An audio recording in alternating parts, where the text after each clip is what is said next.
아 진짜 멋지지 않습니까? 이거 야 대박. 뭐 이렇게 시클이 이렇게 나왔다고? 혹시 저도 한번 이렇게 해볼까요? 이렇게 흔들면 되는가? 이렇게?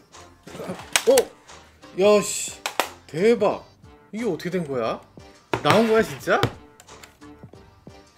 근데 왜 얘가 네 안녕하세요 모카 김한영입니다. 네 메르세데스 벤츠 C클래스가 드디어 공개됐죠. 아 이거 진짜 오래 기다렸는데, 게다가도 이 스파이샷으로 몇 가지 사진이 나오면서 예상도도 공개되고 그러면서 야 이게 너무 S클래스 닮은 거 아니냐? 이런 얘기들이 나왔었어요. 저도 마찬가지로 그런 생각이 들기도 했고, 그리고 메르세데스 벤츠가 굉장히 세련되게 유출이라고 해야 될지 약간씩 티징을 해야 된다고 해야 될지, 뭐 벤츠킹, 미스터 벤츠 뭐 이런 분들이 먼저 타기도 했고요. 유튜버잖아요. 한국으로 치면 모카 같은 분들, 현대차도 이런 거 좀 배워야 될 것 같아. 약간 차가 나오기 전에 먼저 모카 같은데 이렇게 차를 보여주고 같이 좀 얘기도 좀 하고 이렇게 릴리즈 조금씩 하고 이런 식으로 해야죠. 그렇지 않습니까? S클래스를 너무 많이 닮아서 베이비 S클래스라는 이름까지 붙어있는 완전히 풀체인지된 C클래스, 어떻게 바뀌었는지 함께 살펴보시죠. 월드 프리미어 영상, 이거 너무 웃겨. 이게 여러분들 아마 이런 것들 많이 보셨을 거예요. 무슨 프리미어 하면 이렇게 몇 초 전 이렇게 써있어. 그러니까 이게 되게 올드 패션인데, 원래 론칭할 때는 어디서 하겠어요? 모터쇼에서 한단 말이죠. 모터쇼장에 그 수많은 사람들을 불러 모아야 돼. 불러 모아야 되니까 프리미어 론칭하기 전에 몇 분 전, 몇 시간 전, 몇 초 전 요걸 해야 돼요, 카운트다운을. 근데 이건 유튜브잖아. 유튜브에서 이걸 굳이 카운트다운 할 이유가 뭐가 있어요. 참 올드 패션입니다. 네, 그래서 시작. 잠깐만. 이분 많이 본 분인데? 이분 자킹이잖아요.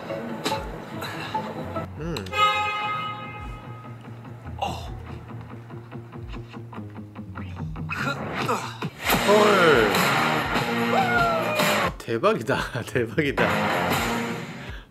자킹 너무 대단한데요? 진짜 신기한 게, 메르세데스 벤츠가 론칭하는데 유튜버가 론칭한다는 거, 이거 진짜 놀라운 일이죠. 옛날 같으면 상상도 못할 일이에요. 메르세데스 벤츠면 당연히 뭐 벤츠 회장님 나오시거나 벤츠 소속의 F1 드라이버가 나오거나 이런 식이었거든요.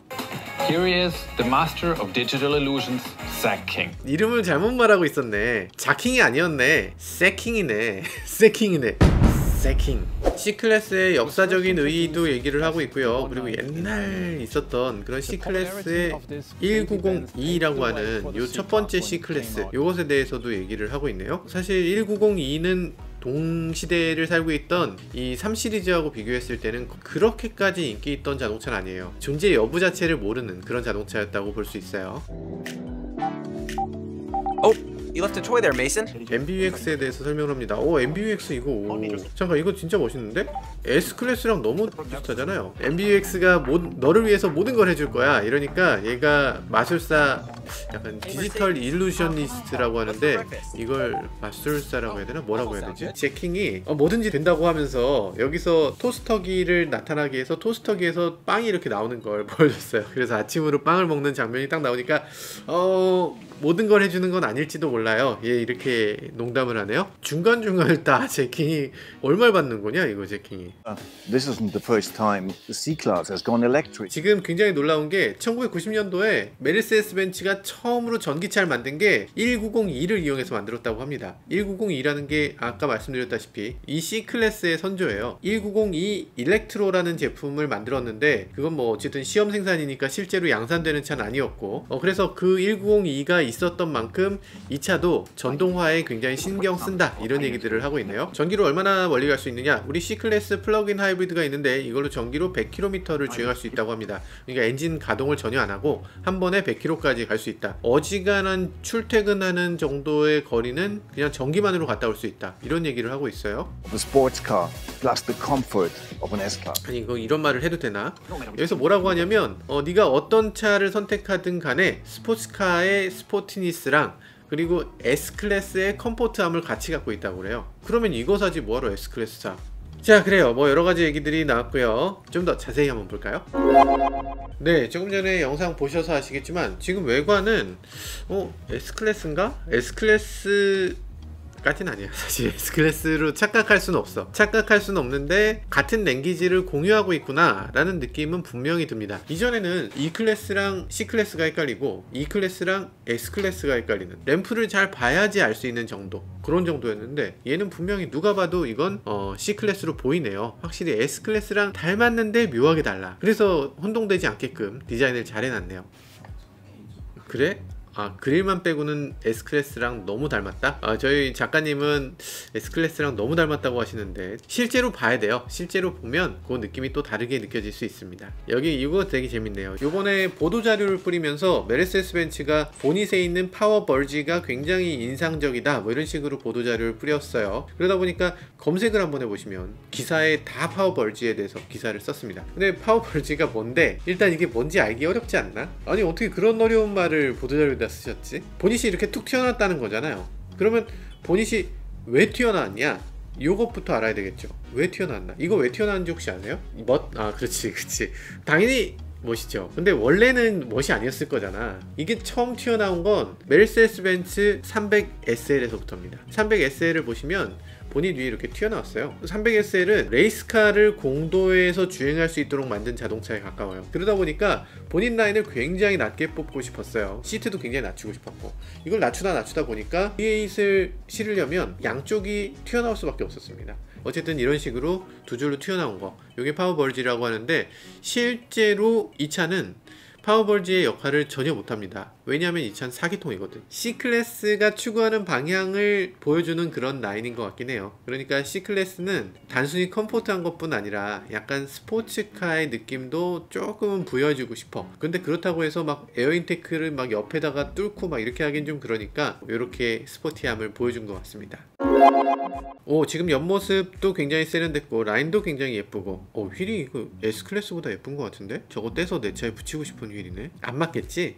테일램프 쪽에 S클래스는 가운데 크롬이 있는데 크롬이 없는 차이? 뭐 그런 정도의 차이가 느껴지지만 어쨌든 자세히 보기 전에는 S인가? 이런 느낌이 살짝 들 것 같아요. 진짜 테일 파이프가 두 개가 어마어마하게 크게 이렇게 자리 잡고 있습니다. 도어 캐치는 아쉽게도 히든이 아니고 그냥 드러나 보이네요. 요거 좀 아쉬운데? 전체적으로 봤을 때 메르세데스 벤츠 디자인 팀은 놀고 먹는다는 게 정설인 것 같아요. 약간 뭔가 새로운 것들을 안 하고 그냥 S클래스를 조금 바꾸고 E클래스를 조금 바꾸고 이러면 C클래스가 되는 거 아닌가, 이런 생각이 들어요. 근데 이 C클래스가 굉장히 인상적인 건 S클래스의 디자인을 많이 이어받았다는 겁니다. 그러니까 S클래스는 어차피 몇 대 못 팔잖아요. 대신에 C클래스는 S클래스를 닮았으면 엄청나게 많이 팔 수 있어. E클래스가 S클래스를 닮아서 큰 도움을 받았잖아요. 마찬가지로 C클래스가 S클래스를 닮은 덕에 큰 판매고를 올릴 수 있을 것 같습니다. 네, 전체적으로 사이즈를 보면요, 많은 것이 바뀌었는가? 정말 많이 바뀌진 않은 것 같아요. 전장이 이전 C클래스보다 5cm가량 커졌습니다. 50mm 커졌는데 사실 50mm라면 요즘 우리나라 뭐 그랜저 커지는 거에 비하면 사실 커진 것도 아니죠. 그런데 어쨌든 이 독일 자동차들 폼팩터를 굉장히 작게 가져가는 걸 그냥 어떻게든 이렇게 억제해서, 그래서 이 안에서 고급화를 시키려는 이 메이커들의 입장에서는 5cm면 엄청나게 커진 걸로 아마 느낄 것 같습니다. 휠 베이스도 많이 늘어났는데 휠 베이스는 25mm 늘어났네요. 테일램프가 이게 어떻게 보면 S클래스랑 닮았는데 사실 디테일은 굉장히 다르거든요. 램프 하나하나가 굉장히 굵습니다. 시퀀설 타입으로 지금 불이 켜지는데 시퀀설로 켜지는 것도 S클래스는 뭐 이렇게 슈르르르 뭐 이렇게 켜지잖아요. 근데 그런 게 아니고 얜 두두두두.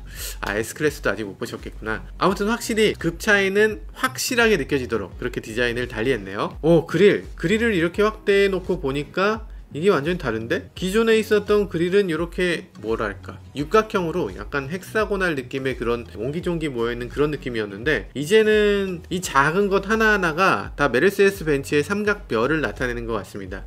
이 패턴 어디서 많이 본 것 같은데? 옛날에 서태지가 입었었던 옷 아니냐? 아니, 서태지가 이런 옷을 입고 이것도 있습니다. 도로에다 프로젝터를 쏠 수 있는, 그러니까 앞에 공사 현장 나타난다, 그럼 도로에다가 공사 현장이라고 빛을 비춰줄 수 있는 이런 기능. 지금은 법규상 안 된다고 해요. 안 되는데 어쨌든 법규가 올해 풀린다고 하니까 이 기능이 나오면 거기 맞춰서 법규도 맞춰서 업그레이드를 시켜야 되는 거, 이런 것들은 어떤 면에서는 자연스럽다고 볼 수도 있죠. 증강현실이라는 것도 여기 나와 있는데요. 그런데 증강현실이 조금 아쉽긴 해요. AR HUD는 아니고요. 여기 내비게이션에 증강현실 기능이 있다라는 건데, 그런데 증강현실 하면 제네시스에도 있잖아요. 그거 증강현실이라고 하면 안 돼. 그건 진짜 인간적으로 너무 불편해요. 만약에 여기에 내가 나가는 길이 있어. 그럼 그 길에다가 비춰주는 게 증강현실이지, 여기 나가는 길이 있어. 근데 가운데다가 그냥 비춰주면 그냥 내비게이션에 그냥 카메라가 있는 거잖아요. 그래서 그거는 조금 안 맞지 않나. 그런 증강현실은 아니고 그거보다 조금 나은 증강현실이길 바라겠습니다. 리어휠 스티어가 있군요. 리어휠 스티어가 있는데 이게 앞바퀴를 꺾는 것에 맞춰서 뒷바퀴를 꺾어주는 기능이에요. 2.5도 꺾인대요. 조금만 꺾여도 이게 운전자가 느낄 땐 엄청난 걸로 느껴져요. 그런데 2.5도는 조금 아쉽긴 하다. S클래스는 10도가 꺾이니까 그거에 비하면은 좀 아쉽네. 인테리어가 압권이네. 이게 좀 미쳤나봐요. 아니, 인테리어를 이렇게 만들면 어떡해. 야, 이건 양심이 없다. E클래스도 이제 못 팔 것 같아요. 이 정도면. E클래스도 그렇고 경쟁차들이 다 옛날 차로 보입니다. 이 디스플레이 하나 엄청나게 큰 거 달아주고, 그리고 안쪽에 이렇게 우드 트림을 요트 덱 디자인에서 나온 거거든요. 뭔가 되게 고급스러운 그런 느낌을 주고 있어요. 핸들도 지금 크롬으로 그냥 도배를 했네요. 도대체 이걸 얼마에 팔려고 이런 식으로 디자인을 했지? 공조장치가 굉장히 위쪽에 있어서 얼굴 쪽으로 바람이 들이치도록 하는 이런 구성도 요번 S클래스 그리고 C클래스가 가져온 그런 독특한 지점 중에 하나입니다. 사실 디스플레이 때문에 어쩔 수 없이 올라온 부분도 있어요. 경쟁사들 BMW라든지 아우디라든지 이런 브랜드들이 실내 변화가 그렇게 크진 않잖아요. 특히 BMW는 실내 변화가 좀 적은 편인데 요번에 메르세데스 벤츠가 이렇게 혁신적으로 바뀌니까 이 경쟁사들이 갑자기 변화가 없는 거 아닌가 이렇게 느끼게 될 정도로 많이 변했습니다. 이 정도는 해줘야 돼요. 그리고 사실 디자인 요소랄 게 별로 없기도 없어요. 기존 자동차가 사실 디자인 요소는 더 많았지. 이렇게 혁신적인 디자인이라고 느끼게 하는 가장 큰 요인은 디스플레이입니다. 그냥 디스플레이를 큰 걸 그냥 갖다 박아준 거예요. 그거 말고는 뭐가 있어. 사실 그게 가장 큰 거죠. 이 디스플레이가 있으면 나머지 디자인들이 후져도 이 디스플레이 전체로 그 디자인을 다 커버합니다. 그래서 디스플레이는 무조건 큰 거, 무조건 많이 넣어줘야 되는 게 요즘 자동차 디자인의 추세예요. 센터 디스플레이가 지금 보면 크기가 좀 이상해. 테슬라 모델 S 디스플레이를 보면 17인치거든요 17인치고 모델 3가 15인치. 그런데 12.8인치라고 얘기하는 사람도 있고 12.3인치라고 얘기하는 사람도 있어요. 사실 12.3인치면 제네시스에 있는 센터 디스플레이랑 같은 크기예요. 근데 제네시스는 가로로 이렇게 길어. 별로 쓸모가 없는 그런 디스플레이이기도 하고, 이 디스플레이에 대해서 해외 언론들에선 휴지 디스플레이라고 하거든요. 근데 제네시스의 디스플레이 보고서 휴지라는 표현을 쓴 사람 아무도 없어요. 그러니까 이게 어차피 가격은 같을 텐데 어쩌면은 이 가로로 긴 디스플레이가 더 비쌀 수도 있어. 근데 제네시스는 더 비싼 가격의 디스플레이를 달고도 S클래스보다 훨씬 더 작은 디스플레이의 이미지를 갖고 있다는 거죠. 어쨌든 지금 디스플레이는 12.3인치 그리고 10.25인치 두 가지가 있습니다. 작은 디스플레이보다는 큰 디스플레이가 아무래도 2차 이미지를 나타내는데 조금 더 도움이 되는 것 같아요. 아마 이거 선택할 수 있으면 무조건 큰 거 선택하는 게 나을 것 같습니다. 계기판 디스플레이도 두 가지가 있는데요. 9.5인치 그리고 11.9인치 디스플레이가 있다고 하는데 10.25, 12.3 이런 식으로 잘라지는 게 보통인데 그 중간 정도 되는 아주 묘한 사이즈를 하고 있어요. 보통 자동차용 LCD는 사이즈를 어지간하면 통일하거든요. 왜냐하면 유리판이 큰 걸 잘라서 쓰기 때문에 나는 조금 더 작은 거, 나는 좀 더 큰 거 이렇게 맞춰줄 수가 없는 거예요. 그렇게 하면 판 전체 버려야 돼. 수율이 너무 나빠지기 때문에 그래서 사이즈를 통일하는 게 일반적인데 요거 조금 만만치 않은 일인 것 같긴 합니다. 어떤 벤츠의 근성? 네, 근성 있는 벤츠인 것 같습니다.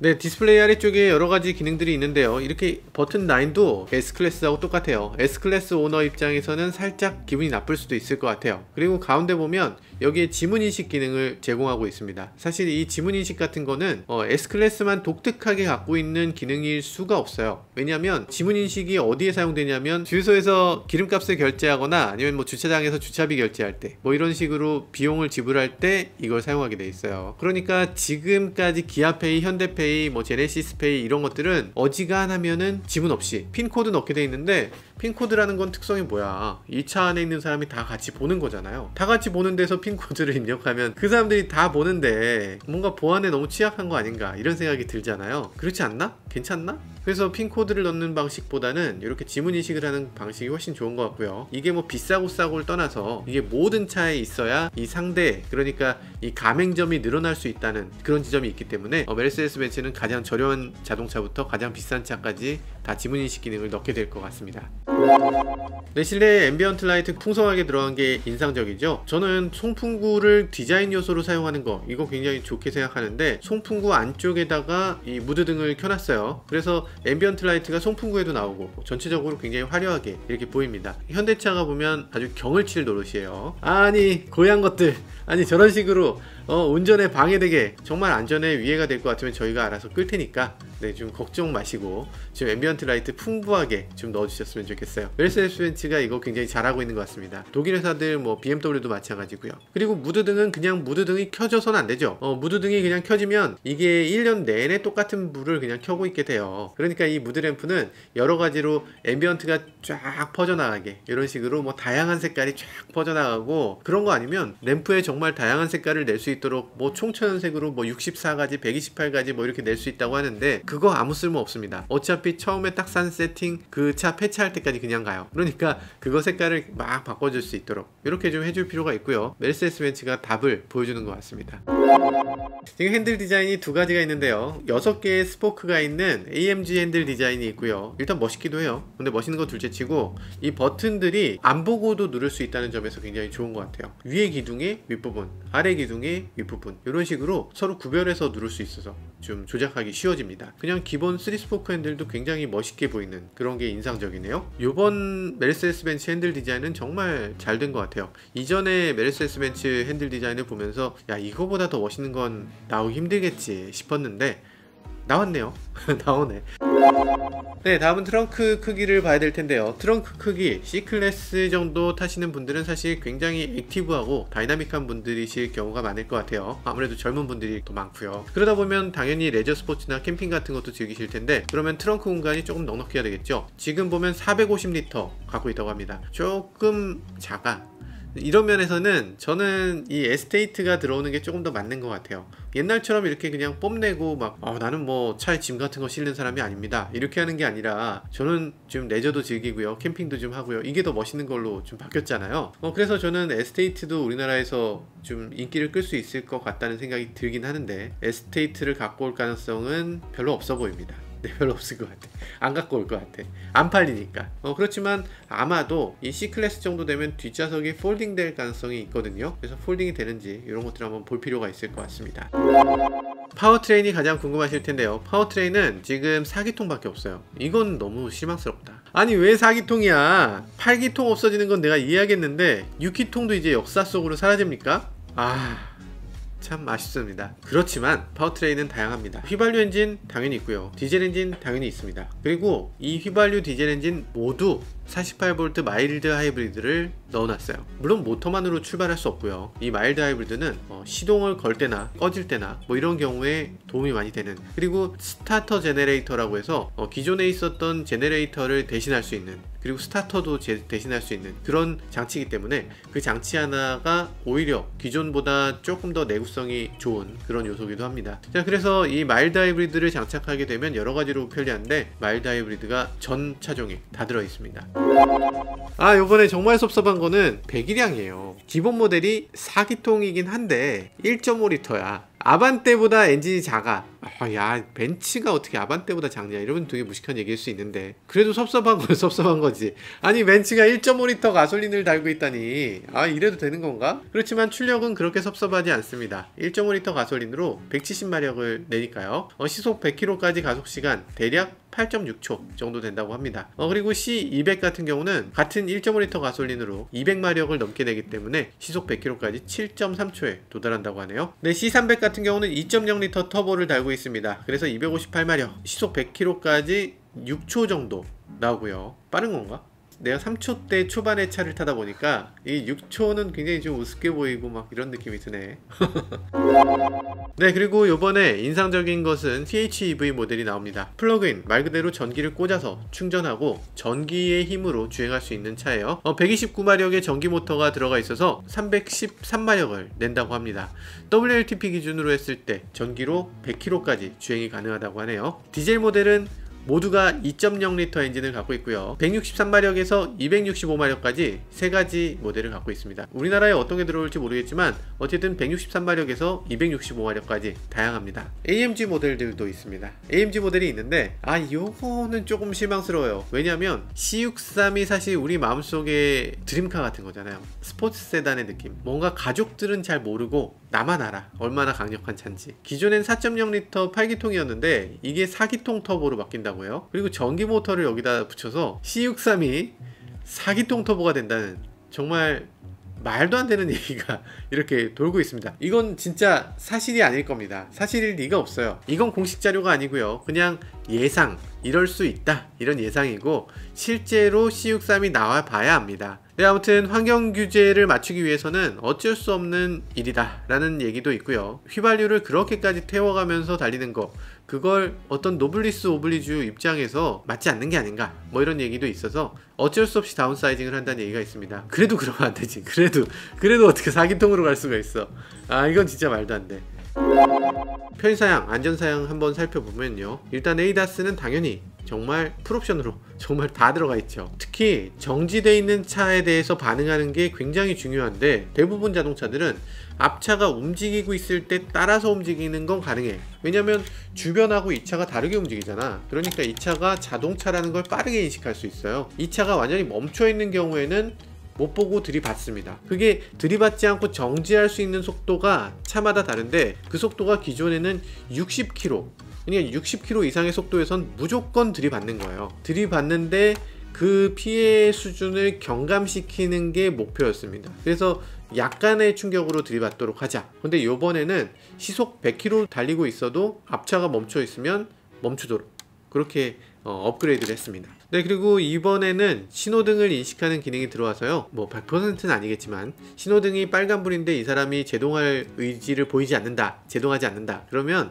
경고를 해주는 기능이 있다고 해요. 그리고 또 경고를 하게 되면 브레이크에 가볍게 발을 대도 그래도 풀 제동을 해주는 그런 기능도 들어있을 걸로 보입니다. 근데 물론 국내는 신호등 시스템이 조금 다르기 때문에 아마 국내에서 사용 가능할지 이 여부는 좀 더 지켜봐야 될 것 같습니다.